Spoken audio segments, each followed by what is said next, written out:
Alisha.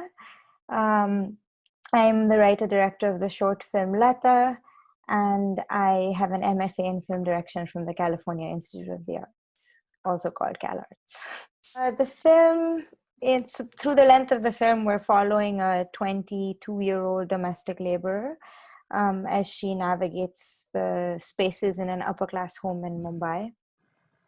Domestic labor is a very common part of growing up in India, especially most upper middle class homes have a lot of domestic laborers, which unfortunately in India we still refer to them as servants. It's a leftover of the colonial system.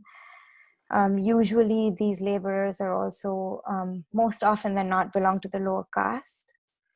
So in many ways, the film is exploring how the domestic space functions as sort of a representation of class and caste divides in India.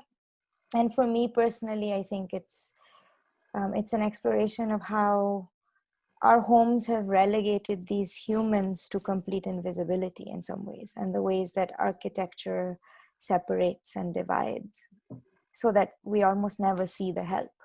And all of these people that that surround all these spaces that we live in but we never see. And everything we hear is the things that are happening around her, and we're watching her engage with the space. And some of the important elements of the film is also language. What she speaks is not what the members of the family speak. And currently in India, there is this big push to universalize Hindi as the universal national language, which is such a shame because the country has so many languages, and in many ways is another tool of oppression of the upper caste. So in the film, you see a constant language switch, where the members of the family can speak English, but when they speak to her, they speak Marathi. She doesn't understand English, so she could be in the room or the space and they could be talking about her. But there is this divide, and it's linguistics that divides us in caste and class as well. I think it's many things. It's something that I've observed growing up in my home in India for as long as I lived at home. And I've always wondered, watching cinema, the way that these characters, or like servants or laborers that maintain home spaces, are always relegated to the background, or like whenever you do see them occur in Indian cinema, most often than not, either they're background characters, or if they come up to the front or the lead of the film, they tend to be involved in some sort of a scandal, or it's a love affair with the boss. But we're never allowed to actually watch them as leads, or like watch them as their lives. And it's something that's always bothered me. And I think the moment that the film in some ways was born inside me was when I first watched Chantal Akerman's Jan Dielman. And that film, there's something about it, it moved me a lot. And what moved me the most was the ways in which she brings the invisible to the frame, and how if you really pay attention, there are these little details inside the frame that reveal so much more about the character. And in some ways, that idea of domesticity and invisibility sparked the film. And that's sort of where it was born. And I have since then, I think most of my work is obsessed with this idea of investigating the invisible, and like what happens outside of the frame, what's happening in the frame that isn't action oriented, but is telling you all of these things about the people that may have occupied this space.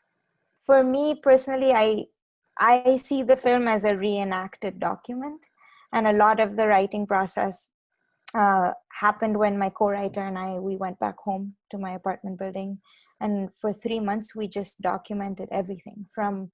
In fact, the opening scene of the film happened in my house, and I was sitting on the couch, and we just watched the whole thing happen, and we would note take, and we had certain things we were looking for, like what were the sounds we could hear while we were watching things. And I think I had the sounds of the film very clearly in my head before I even knew what the scenes were going to be. For example, the sound of the pressure cooker had been stuck in my head from before I even knew what the film was. And in so many ways, in certain Gujarati, I'm Gujarati, which is Gujarat is a state in India. And so my family originally comes from Gujarat. And usually you can tell what caste people belong to based.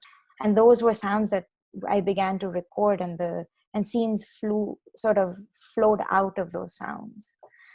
So yeah, I think sound and observation were two of the key components of how we began to write the script. It was very much a documentary process for me. My uncle actually works in Bollywood, and he used to, not anymore, but very commercial Bollywood cinema. And I remember him telling me school is a waste of time. And I think I was nervous to go to school. But when I got there, I think I realized now the biggest gift of cinema education is your mentors, and the people you get to interact with, and how much they force you to critically engage with audiovisual material. Up until now, I think I had never been asked to look at a film and consider sound and image as two separate elements. And coming to school and having the time to critically question everything you hear and everything you see, and sort of has in many ways shaped my understanding of cinema. And I think I was blessed to meet some really great mentors at CalArts who I think sparked this questioning, this idea of like, what is that line between fiction and documentary? What does it mean to construct cinema? And how much of that construction is then reconstructing me? And I think that's the gift that school gives you, is to also question yourself and question your own constructions and your own beliefs. And I think Lata was also born out of that. It was born out of a reconstruction of my own idea of who I thought I was and how I thought I engaged politically at home, and questioning my own privilege and questioning my own implication in the systems that I'm critiquing. And that was one of the main reasons we shot the film in my own home with my family, so as to sort of have the whole process from beginning to end constantly speak to one another. And I think all of those things were born out of the ability to go to school, to critically engage with everything, and to question, and not just let cinema wash over you, or let visual. And it's not just cinema, there's visuals all over the world. Every minute of your existence, you're engaging with a visual object. And the gift of school was to have the time to deconstruct it.